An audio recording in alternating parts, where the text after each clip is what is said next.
There are 5 positions in footwork and 3 positions in second position. The first one is toes apart, heels together. You're going to have your toes apart, your heels together, and keeping the heels lifted. Try not to lower them too much as you press out. Keeping the heels lifted, heels up together, toes apart. Then we have wrap toes on bar. That's the second. So we're wrapping the toes like a little bird on the perch, and we might refer to this as birdie on a perch. Wrap toes on bar. Keeping the heels down, the ankles flexed as we continue to press the carriage out.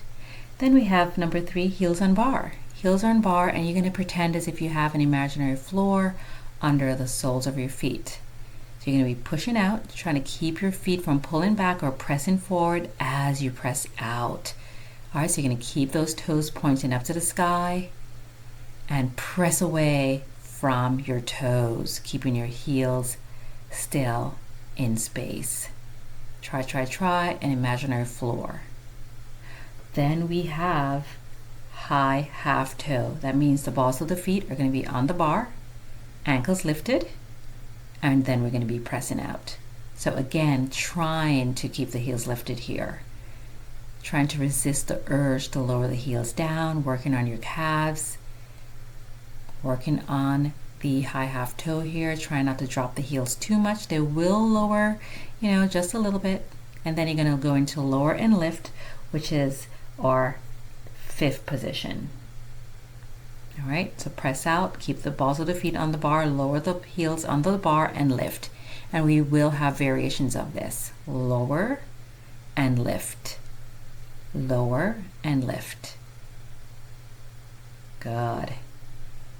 All right, so from there we're going to go into second position. So parallel, a little separation, hip distance apart with the feet, hip distance apart with the feet. Trying again not to be pulling the toes back and pushing forward as you press away from your feet.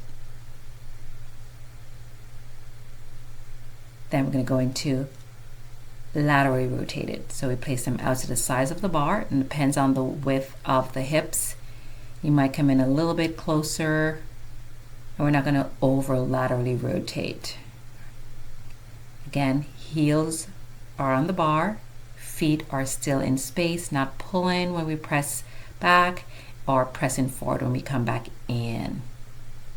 That's the second position, laterally rotated. And then we're going to go into medially rotated, parallel with the feet, a little bit apart from the hips, and then the knees come in. Toes are going to angle inwards just a little bit, like a little pigeon toe right here. All right, working the different areas in the hips. Toes come up in, knees to touch in. As you press out, the knees will separate naturally. That's your medial rotation.